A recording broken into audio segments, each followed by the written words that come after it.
Welcome વિદ્યાર્થી મિત્રો. ધોરણ 11 પ્રકરણ 9 જૈવ અણુઓ ભાગ 3 માં આપણે બધાનું સ્વાગત કરીએ છીએ.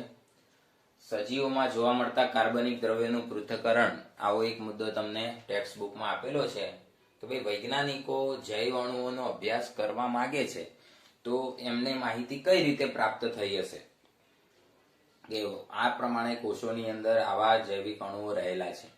તો એના માટે આ પૃથ્થકરણની એક ટેકનિક તમને થોડીક સમજાવવા માટે આપેલી છે. તો આ ટેકનિકની અંદર સૌથી પહેલું અગત્યનું કામ કોઈ પણ વનસ્પતિ પેશીનો નમૂનો લેવાનો. નમૂના તરીકે તમે કોઈ પણ પ્રાણી પેશી વનસ્પતિ પેશી માટે ગમે તે લઈ શકો. અહીં ઉદાહરણમાં મેં લખ્યું છે વનસ્પતિનું પર્ણ કે પ્રાણીના યકૃતનો ટુકડો એ જીવન પેશી તરીકે આપણે લઈશું અને એને લઈને ખલદસ્તાની મદદથી તમે ખાંડણી તમારા ઘરે હોય છે ખાંડવાનું તો એની મદદથી તમે એને પીસીને પેસ્ટ કરી શકો છો ખલદસ્તાની મદદથી અથવા મિક્સરની મદદથી પણ ક્રશ કરી શકો છો. પણ યાદ રાખવાનું કે આ જે વનસ્પતિ અથવા પ્રાણી પેશીનો નમૂનો છે એની અંદર આ દ્રવ્ય નાખવામાં આવે છે ટ્રાયક્લોરો એસિટિક એસિડ. આપણે અલગ કલરથી લખ્યું છે જેથી તમને સ્પષ્ટ ખબર પડે. 3 ક્લોરીન અને આ એસિટિક એસિડનો ભાગ છે એટલે કે ટ્રાયક્લોરો એસિટિક એસિડની સાથે વાટવાનું છે પહેલી પ્રોસેસ. હવે તમે જ્યારે મિક્સરની અંદર એને ક્રશ કરશો એટલે શું બનશે? ઘટ્ટ સ્લરી. સ્લરી એટલે એક પ્રકારની પેસ્ટ, માખણ જેવી પેસ્ટ પ્રાપ્ત થશે. આવી પેસ્ટની અંદર વધુ પ્રમાણમાં ટ્રાયક્લોરો એસિટિક એસિડ નાખી દેવાનું અને એને શરબત જેવું બનાવી દેવામાં આવે. સમજી ગયા? થોડું પાતળું બનાવવામાં આવે. ત્યાર પછી ચીઝ ક્લોથ કે રૂ વડે એને ગાળી લેવાનું. ગરણી લેવાની, એક પ્રકારની ફનેલ લેવાની, એની ઉપર રૂ મૂકી દેવામાં આવે અને પછી એને ગાળવામાં આવે રૂના બનાવેલા ગરણાની મદદથી. સાદા કપડાના ગરણાથી નહીં. તો રૂ અથવા ચીઝ ક્લોથ એવું કપડું પણ આવે છે એની મદદથી ગાળી લેવામાં આવે છે. હવે તમે ગાળણ કરો. તમે તમારા ઘરે ચા પીતા હશો, શરબત બનાવતા હશો. શરબત બનાવ્યા પછી શું કરો છો? તો આ ચા બનાવ્યા પછી શું કરો છો? તો તમે એને ગરણીની મદદથી ગાળો છો. તો તમે જ્યારે ગરણીની મદદથી ગાળો છો ત્યારે શું થાય? તો નીચે રાખેલું જે પાત્ર હોય, કપ હોય કે રકાબી હોય, તો એની અંદર પીવા લાયક પ્રવાહી જેને આપણે ચા કહીએ છીએ એ આવી જાય છે. એને ગાળણ કહેવાય. અને ગરણીની ઉપર કૂચા રહી જાય છે જે નકામો અવશેષરૂપ પદાર્થ છે એને આપણે ફેંકી દઈએ છીએ. લીંબુ શરબતમાં પણ એવું જ કરીએ છીએ. આપણે ગાળીએ એટલે નીચે જે પ્રવાહી આવે છે એ શરબત છે, શુદ્ધ છે, અને પીવાના ઉપયોગમાં લેવાય એ ગાળણ કહેવાય. અને ઉપર વધેલો ભાગ, ગરણીની ઉપર વધેલો ભાગ જેમાં બીજ હોય, છોતરા હોય, બધું હોય, તો એ અવશેષરૂપ ભાગ આપણે ફેંકી દઈએ છીએ. તો બસ એ સેમ પ્રોસેસ અહીંયા થશે. તો બે ભાગ થશે. નીચે ગળાઈને આવતો ભાગ જે કાર્બનિક દ્રવ્યો યુક્ત છે અને એસિડ દ્રાવ્ય ભાગ છે. કેવો છે? એસિડમાં દ્રાવ્ય ભાગ છે જેમાં કાર્બનિક દ્રવ્યો રહેલા છે. યાદ રાખજો, મેઇન જે કાર્બનિક દ્રવ્યો તમારે જાણવા છે આમાં છે, એસિડ દ્રાવ્ય ભાગમાં. અને એસિડમાં અદ્રાવ્ય ભાગ જે અવશેષ રૂપ છે. કેવો છે? કચરા રૂપ. એની આપણે કોઈ બહુ જરૂર નથી. તો ગળાયા વગરનો બાકી રહેલો ભાગ અવશેષ રૂપ જથ્થો એ અદ્રાવ્ય ભાગ છે. હવે આપણે કાર્બનિક દ્રવ્ય વિશે જ જાણવું છે તો આપણે આ બેમાંથી કયાનો ઉપયોગ કરશું? વિચાર કરો. સ્વાભાવિક છે, જે કામનું છે એનો જ ઉપયોગ કરવાનો ને. તો આપણે દ્રાવ્ય ભાગનો ઉપયોગ કરીશું. શું કરીશું? એસિડ દ્રાવ્ય ભાગ. તો આ એસિડ દ્રાવ્ય ભાગની અંદર હજારો કાર્બનિક પદાર્થો અંદર હોય છે ને વૈજ્ઞાનિકો એને મેળવેલા પણ છે. જુદા જુદા પ્રકારની પેશી, જુદા જુદા પ્રકારના અંગોનો ઉપયોગ કરી એમ કાર્બનિક દ્રવ્યો આપણને જુદા જુદા મળતા જાય. હવે એસિડ દ્રાવ્ય ભાગમાં જોવા મળતા રસાયણોને એકબીજાથી પણ છૂટા પાડવા પડે કારણ કે આપણે કોઈ એક પ્રોપર સંયોજન વિશે જ ભણવું છે. તો એની અંદર તો ઘણા બધા દ્રવ્યોનું મિશ્રણ હોય.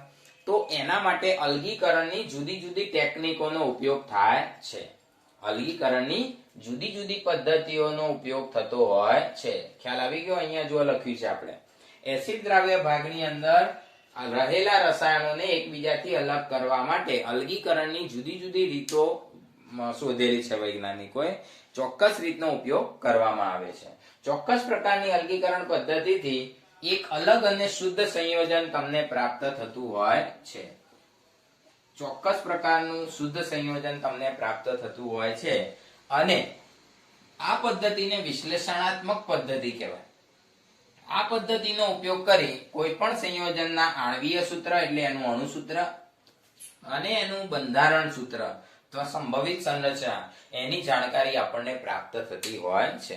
તો તમે વિચારો, સજીવને જુદા જુદા જૈવઅણુઓની સંરચના આપણને કઈ રીતે મળી? તો બસ વૈજ્ઞાનિકોએ આ પ્રમાણે જ ટેકનિકનો ઉપયોગ કરેલો છે. ખ્યાલ આવી ગયો મિત્રો? પરીક્ષા માટે કે આ એટલું બધું ઇમ્પોર્ટન્ટ ટોપિક નથી, પણ આપણે આ પ્રોસેસ યાદ રાખવાની. પ્રોસેસ છે એટલે સહેલી છે, આવડે એવું છે કે પહેલા શું કરવાનું? મિક્સરમાં ક્રશ કરવાનું, પણ કોની સાથે? આટલું જ યાદ રાખવાનું છે. પછી દ્રઢ સરી બને એને પાછી ડાયલ્યુટ કરીને ચીઝ ક્લોથ કે રૂ વડે ગાળી લો. ગાળણમાં બે ભાગ મળે. અદ્રાવ્ય ભાગને ફેંકી દેવાનો, દ્રાવ્ય ભાગનો ઉપયોગ કરવાનો. એમાં પણ જુદી જુદી અલગીકરણ પદ્ધતિઓ વાપરવાની. અલગીકરણ પદ્ધતિઓમાંથી કોઈ ચોક્કસ અલગીકરણ પદ્ધતિથી એક શુદ્ધ સંયોજન આપણને પ્રાપ્ત થાય અને તેનું અણુસૂત્ર અને સંરચના આપણે સમજી શકીએ. તો વૈજ્ઞાનિકોએ ડીએનએ ના અણુનું બંધારણ કેવી રીતે જાણ્યું છે? હવે આઈડિયા આવી ગયો? આ બધું જાણી કેવી રીતે શકાય છે? તો આ બહુ જ સૂક્ષ્મ લેવલે કરવામાં આવતા અભ્યાસ છે. આની અંદર ઇલેક્ટ્રોન માઇક્રોસ્કોપનો પણ ઉપયોગ કરવામાં આવતો હોય છે. એમને સરળતાથી થાય એવું નથી. તો ખ્યાલ આવી ગયો આ પૃથ્થકરણ? એકવાર નજર મારી લઈએ આપણે.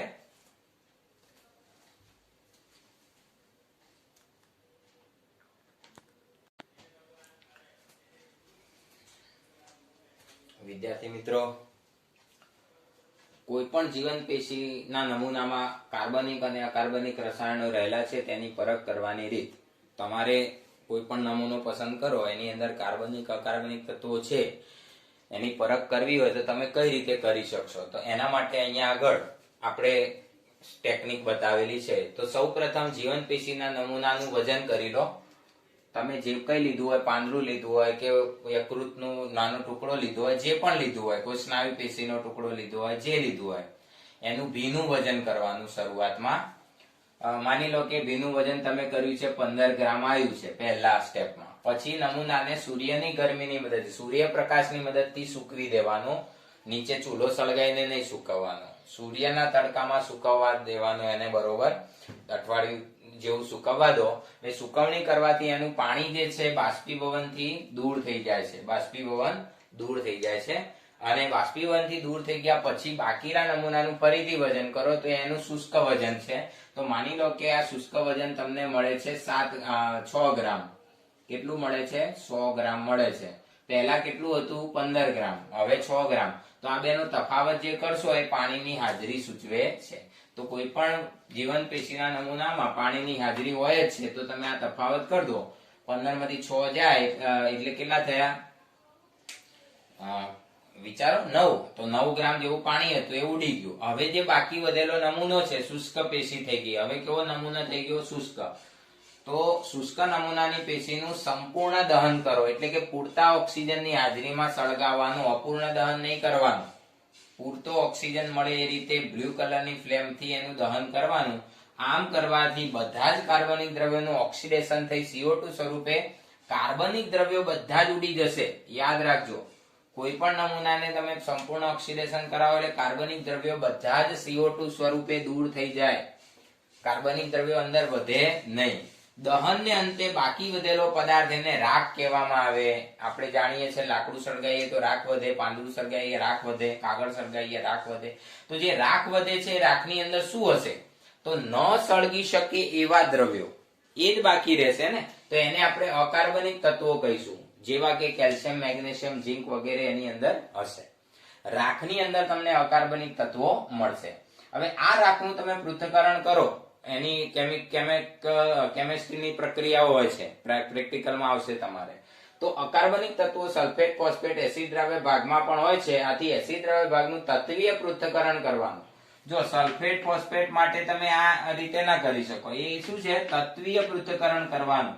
એટલે જીવન પેશીમાં રહેલા હાઇડ્રોજન, ઓક્સિજન, ક્લોરીન અને કાર્બન વગેરેની જાણકારી આપણને પ્રાપ્ત થાય છે.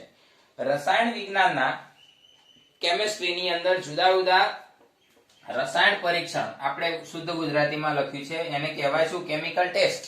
તમારે કરવાના આવશે પ્રેક્ટિકલમાં. જુદા જુદા પ્રકારના કેમિકલ ટેસ્ટ આવે છે. તો એ કેમિકલ ટેસ્ટથી અકાર્બનિક અને કાર્બનિક પદાર્થનું પૃથ્થકરણ કરવાનું તમારે કેમિસ્ટ્રીના પ્રેક્ટિકલમાં આવે જ છે.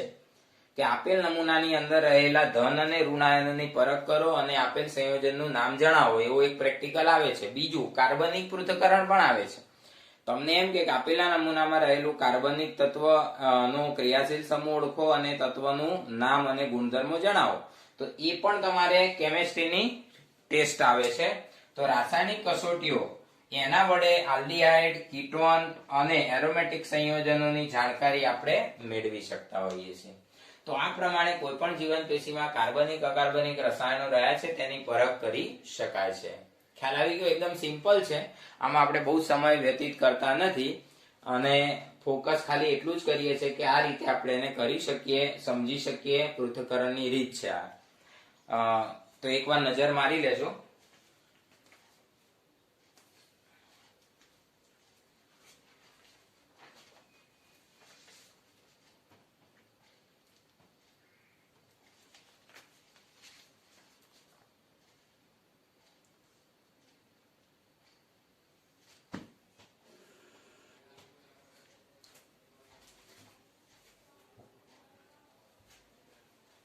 ચાલો વિદ્યાર્થી મિત્રો, આપણે જૈવિક અણુઓમાં કાર્બનિક અણુઓનો અભ્યાસ શરૂ કરીએ. તમારી ટેક્સ્ટ બુકની અંદર આ મુદ્દો આપેલો નથી, પણ નીટની પરીક્ષામાં 101% આવે છે. આ બધી જ બાબતો ખૂબ ધ્યાન દઈને મોઢે કરજો, ભલે ટેક્સ્ટમાં ના આપ્યું હોય, નીટમાં પૂછતા જ હોય છે. તો એને અનુરૂપ આપણે જઈએ. પહેલામાં પહેલો અણુ છે કાર્બોદિત. તો કાર્બોદિત નો અર્થ શું થાય? સંધિ છૂટી પાડો તો કાર્બો વત્તા ઉદિત, કાર્બો વત્તા ઉદિત ભેગું કરવાનું છે એટલે કાર્બોદિત બને. તો કાર્બન નો મતલબ થાય છે કાર્બન અને ઉદિત જે છે એનો અર્થ થાય છે પાણી. સંસ્કૃતની અંદર ઉદિત એટલે પાણી કહેવાય, બરોબર? તો કાર્બન અને પાણી બે ભેગું કરો ત્યારે કાર્બોદિત બનતું હોય છે. આમ કાર્બન યુક્ત પાણી જે સજીવ દેહમાં જૈવ અણુ તરીકે જોવા મળે એને આપણે કહીએ છીએ કાર્બોદિત. કાર્બોદિત એ આમ અર્થ કરીએ કાર્બન અને પાણી, તો એના અણુસૂત્રમાં જુઓ, આ કાર્બન છે CN. CN એટલે n સંખ્યામાં કાર્બન અને H2O એટલે પાણી. પાણીના m અણુ હોય, કાર્બનના n અણુ અને પાણીના m અણુ, એ રીતે એનું સામાન્ય વ્યાપક સૂત્ર આપણે બનાવી શકીએ છીએ. તો આ કાર્બોદિતનું સામાન્ય વ્યાપક સૂત્ર છે. હવે આ સૂત્રની અંદર n એ કાર્બનની સંખ્યાનું સૂચન કરે છે અને H2O m એ પાણીની સંખ્યાનું સૂચન કરે છે. ખબર પડી ગઈ? આમાં બધાને ખ્યાલ આવે એવો છે. હવે અહીંયા શરત લખી છે કે n અને m ની કિંમત સમાન હોય કે ન પણ હોય. જો તમે આ વર્ગીકરણને ભણશો એટલે તમને ખ્યાલ આવશે કે આ જે મોનોસેકેરાઇડ છે એમાં n અને m સરખા હોય છે, પણ ડાયસેકેરાઇડમાં m ની કિંમત n કરતા 1 ઓછી હોય છે. અને પોલીસેકેરાઇડ જે છે એનું તો સૂત્ર જ આખું આપણે અલગ જ પ્રકારનું બનાવીએ છીએ, કારણ કે પોલીસેકેરાઇડ છે એટલે આગળ ડેશ કરવાનો, પછી કાર્બનની સંખ્યા જે છે CN, બરોબર, અથવા તો હેક્ઝોસ શર્કરામાંથી જ બને છે એટલે C6, પછી H11 અને O5.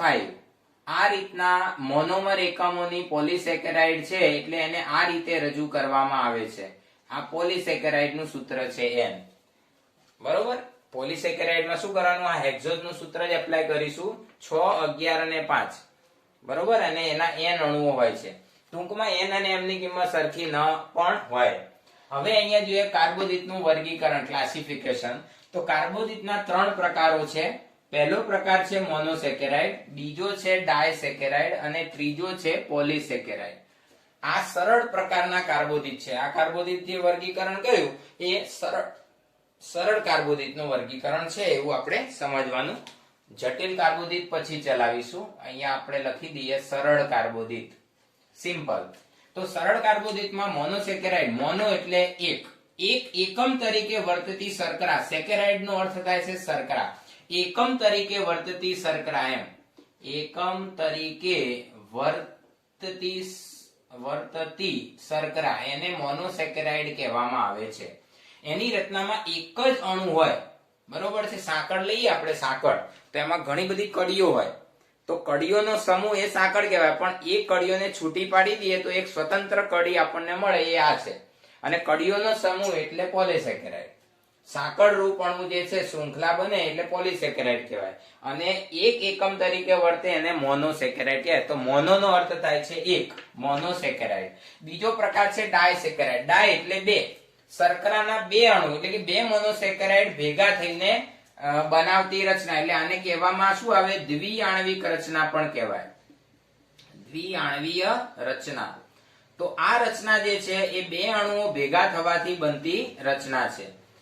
ખાસ કરીને હેક્સોસ મોનોસેકેરાઇડ ના અણુઓ ભેગા થતા હોય છે. અને ત્રીજો પ્રકાર છે પોલીસેકેરાઇડ. તો આ જે છે બહુઆણવીય રચના કહેવાય. ઘણા બધા એકમો, બરોબર, ઘણા બધા મોનોમર ભેગા થઈને આ બહુઆણવીય રચના બનાવે છે, જેને આપણે પોલીસેકેરાઇડ કહીશું. ખબર પડી ગઈ? એક એકમ મોનોસેકેરાઇડ, બે અણુ ભેગા થાય ડાયસેકેરાઇડ, વધારે ઘણા બધા અણુ ભેગા થાય પોલીસેકેરાઇડ. મોનોસેકેરાઇડ નું સૂત્ર CnH2OM જે આપણે સમજાવ્યું એ જ છે, પણ એમાં N અને M સરખા હોય છે. હંમેશા યાદ રાખવાનું, N = M હોય જ તો મોનોસેકેરાઇડ કહેવાય. ખ્યાલ આવ્યો? તો N ની સંખ્યા તમે જે લેશો એ પ્રમાણે અહીંયા 3 પેટા પ્રકાર આપણે પાડ્યા છે. N = 3 એટલે કે 3 કાર્બન યુક્ત હોય તો એનું નામ આપ્યું છે ટ્રાયોઝ. ઓઝ એટલે કાર્બોદિત માટેનો એક પ્રત્યય છે. જેની પાછળ ઓઝ લાગે એ સમજી લેવાનું કાર્બોદિત કહેવાય. જો ટ્રાયોઝ, પેન્ટોઝ, હેક્સોઝ, માલ્ટોઝ, સુક્રોઝ, લેક્ટોઝ, એમાઇલોઝ, પછી અહીંયા આગળ આલ્ડો ટ્રાયોઝ. તો આપણે ઓઝ પ્રત્યય એનો સામાન્ય પ્રત્યય છે એવું આપણે મગજમાં રાખવાનું. તો 3 કાર્બન હોય તો ટ્રાયોઝ કહેવાય, 3 એટલે ટ્રાય, 5 હોય તો પેન્ટોઝ કહેવાય, 5 એટલે પેન્ટા, અને 6 હોય તો હેક્સોઝ કહેવાય. તો કાર્બનની સંખ્યા 3 હોય તો અહીંયા 3 મૂકી જુઓ મિત્રો. અહીંયા N ની જગ્યાએ 3 મૂકો અને M ની જગ્યાએ 3 મૂકો તો આવું થશે C3H2O એની નીચે 3, બરોબર. તો આ જે 3 છે એને અંદર ગુણી નાખો તો થશે શું? C3H6O3. આવું સૂત્ર થશે. તો અહીં જોઈ લો, ટ્રાયોડ નું સૂત્ર મેં લખ્યું છે અહીંયા તમારી સામે. શું સૂત્ર છે? 3 6 3, વચ્ચે ડબલ હોય ખાલી 3 6 3 CHO. તો આ એનું સામાન્ય સૂત્ર છે. પેન્ટોઝ ની અંદર એ જ રીતે સૂત્ર બનશે 5 10 5. પણ પેન્ટોઝ માં એક અપવાદ યાદ રાખવાનો છે મિત્રો ખાસ. ડીઓક્સીરિબોઝ શર્કરા હોય એનું નામ શું છે? ડીઓક્સીરિબોઝ. એટલે એક ઓક્સિજન ઓછો છે. તો જે તમે પેન્ટોઝ ની અંદર જે સૂત્ર લખો છો એમાં એક ઓક્સિજન ઓછો લખવાનો. જો અહીંયા આગળ આપણે બતાવ્યું છે 5 10 5 ની બદલે 5 10 4 લખવાનું. આ અપવાદ રૂપ કહેવાય, કારણ કે એનું નામ છે ડીઓક્સીરિબોઝ. એટલે રિબોઝ નું ડીઓક્સિડેશન થવાથી આ બને છે, એક ઓક્સિજન દૂર થવાથી બને છે. તો પેન્ટોઝ શર્કરા જે છે એની અંદર સૂત્ર 5 10 5 છે, પણ આ જે ડીઓક્સીરિબોઝ શર્કરા ઉદાહરણ લખ્યું છે નીચે મેં અહીંયા જુઓ, તો એમાં તમારે આ ધ્યાન રાખવાનું છે. હેક્સોઝ શર્કરા તો 6 12 6 12 અને 6. તો બધાના અણુસૂત્રો ખબર પડી ગઈ. હવે આ પ્રકારો પેટા પ્રકારો કહેવાય. ટ્રાયોઝ શર્કરાના 2 પેટા પ્રકાર, પેન્ટોઝના 2 પેટા પ્રકાર, હેક્સોઝના પણ 2 પેટા પ્રકાર. તો આ પેટા પ્રકારો એક ક્રિયાશીલ સમૂહને કારણે છે. બંધારણીય સૂત્ર જોઈએ તો આ 2 પેટા પ્રકારનો ખ્યાલ આવે. અણુસૂત્રથી ખ્યાલ આવે નહીં. અણુસૂત્રથી તો એને ટ્રાયોઝ જ કહેવાય, અણુસૂત્રથી બધી પેન્ટોઝ જ કહેવાય, અને અણુસૂત્રથી બધી હેક્સોઝ જ કહેવાય. પણ એના 2 પેટા પ્રકાર પાડવા માટે આપણે એના બંધારણીય સૂત્રો જોવા પડશે. એક ઉદાહરણ અત્યારે સમજાઈ દઉં, વધારે વિગત આપણે આવતા પિરિયડમાં જોઈશું. તો આલ્ડો ટ્રાયોઝ હોય તો એની અંદર 3 કાર્બન તો હોય, આ રીતે જોડાયેલા હોય, 3 કાર્બન એકબીજા સાથે જોડાય આ રીતે. હવે એનું જે પહેલો કાર્બન છે ત્યાં CHO સમૂહ હોય અને છેલ્લો જે છે ત્યાં CH2OH હોય. તો આ પહેલા કાર્બન ઉપર આલ્ડીહાઇડ સમૂહ છે એટલે એને આલ્ડો ટ્રાયોઝ કહેવાય. પહેલા કાર્બન ઉપર આલ્ડીહાઇડ સમૂહ છે માટે એને આલ્ડો ટ્રાયોઝ કહેવાય. બાકીના કાર્બન ઉપર જમણી બાજુ OH અને ડાબી બાજુ H. તો આ એનું બંધારણીય સૂત્ર થયું. કોનું? આલ્ડો ટ્રાયોઝ નું બંધારણીય સૂત્ર છે. તો આલ્ડીહાઇડ હાજર છે માટે આલ્ડો. અને એ જ રીતે આપણે જો કીટો ટ્રાયોઝ ની વાત કરીએ તો એમાં પણ 3 જ કાર્બન તો છે, પણ વચ્ચેના કાર્બન ઉપર કીટોન સમૂહ તમે 10માં ભણ્યા છો, C અને ડબલ બોન્ડ O કરીએ અને કીટોન સમૂહ કહેવાય. ઉપરની બાજુ CH2OH હોય અને નીચેની બાજુ પણ CH2OH હોય. તો આ પ્રમાણે આપણે એનું અણુસૂત્ર જોઈ શકીએ. તો આ કીટોન સમૂહ વાળી શર્કરા છે એટલે એને કીટો ટ્રાયોઝ. તો આ 2 પ્રકારો શેના આધારે પાડ્યા સમજી ગયા? આલ્ડીહાઇડ સમૂહ ધરાવે તો આલ્ડો અને કીટોન સમૂહ ધરાવે તો દરેકમાં 2 પ્રકારો છે. આલ્ડો ટ્રાયોઝ નું ઉદાહરણ છે ગ્લિસરાલ્ડીહાઇડ. યાદ જ રાખવાનું છે, આપણે એનું બંધારણનું સૂત્ર આવતા પિરિયડમાં વ્યવસ્થિત રીતે સમજાવીશું. કીટો ટ્રાયોઝ નું ઉદાહરણ છે DHA, ડાયહાઇડ્રોક્સી એસિટોન. મગજના તંદુરસ્ત વિકાસ માટે આ બહુ જરૂરી છે. માનવ શરીરમાં 2 ટ્રાયોઝ શર્કરા ખૂબ જ અગત્યની શર્કરાઓ છે. બીજી શર્કરા છે પેન્ટોઝ. ઘણાને પ્રશ્ન થાય સાહેબ 4 નંબરની ક્યાં ગઈ? તો 4 નંબરની શર્કરાએ આવે છે ટેટ્રોઝ, પણ આપણા સજીવ દેહની અંદર એનું અસ્તિત્વ હોતું નથી. આપણે આ જે 3 પ્રકારો પાડે માત્ર સજીવોમાં જોવા મળતી શર્કરાના જ પાડ્યા છે. આપણે આ કાર્બનિક પૃથ્થકરણને આધારે વર્ગીકરણ કરેલું છે. પેન્ટોઝના પણ 2 પ્રકાર છે. આલ્ડોપેન્ટોઝ, તો એની અંદર નામ છે રિબોઝ અને ડીઓક્સીરિબોઝ, અને કીટોપેન્ટોઝની અંદર એક ઉદાહરણ છે રિબ્યુલોઝ. આના વિશે આપણે બંધારણીય સૂત્રો બધા જ ચલાવવાના છે અને આવતા પીરિયડમાં બહુ જ અગત્યની વાત આ બંધારણીય સૂત્રો દોરીશું પણ ખરા, નીટ માટે જરૂરી છે. હેક્ઝોઝની અંદર 2 ઉદાહરણ છે, ગ્લુકોઝ અને ગેલેક્ટોઝ. આ 2 અલગ અલગ ઉદાહરણો છે, 1 અને 2 સમાન નથી, ગ્લુકોઝ અને ગેલેક્ટોઝ. અને આનું ઉદાહરણ છે ફ્રુક્ટોઝ. મોનોસેકેરાઇડ પછી ડાયસેકેરાઇડ ની વાત કરીએ તો ડાયસેકેરાઇડ ની અંદર માલ્ટોઝ જે છે, માલ્ટોઝ કઈ રીતે બને છે મિત્રો? તો યાદ રાખવાનું, માલ્ટોઝ એટલે ગ્લુકોઝ વત્તા ગ્લુકોઝ. ગ્લુકોઝ અને બીજો ગ્લુકોઝ જ્યારે ભેગા થાય છે ત્યારે 2 ગ્લુકોઝ ભેગા થવાથી માલ્ટોઝ બને છે. સુક્રોઝ ક્યારે બને છે? તો ગ્લુકોઝ ની સાથે ફ્રુક્ટોઝ ભેગો થાય. ફ્રુક્ટોઝ ફ્રૂટ ની અંદર થી આપણને મળે છે એટલે આપણે ફ્રુક્ટોઝ લખશું. ગ્લુકોઝ સાથે ફ્રુક્ટોઝ મળે ત્યારે સુક્રોઝ બને. લેક્ટોઝ ક્યારે બને? તો ગ્લુકોઝ સાથે ગેલેક્ટોઝ ભેગો થાય, ગેલેક્ટોઝ, તો લેક્ટોઝ બને. આ દૂધમાં રહેલી શર્કરા છે. તો માલ્ટોઝ બનાવવા માટે તમારે 2 ગ્લુકોઝ ની જરૂર પડશે. સુક્રોઝ બનાવવા માટે ગ્લુકોઝ અને ફ્રુક્ટોઝ ની જરૂર પડશે. લેક્ટોઝ બનાવવા માટે ગ્લુકોઝ અને ગેલેક્ટોઝ ની જરૂર પડશે. પોલિસેકેરાઇડ ની રચનામાં આપણે જોઈએ તો એમાઇલોઝ એટલે કે લાંબી શૃંખલા વાળા અણુઓ છે, મહાઅણુઓ પણ કહેવાય અને બહુઆણવીય રચના. તો એની અંદર સેલ્યુલોઝ એ એનું ઉદાહરણ કહી શકાય.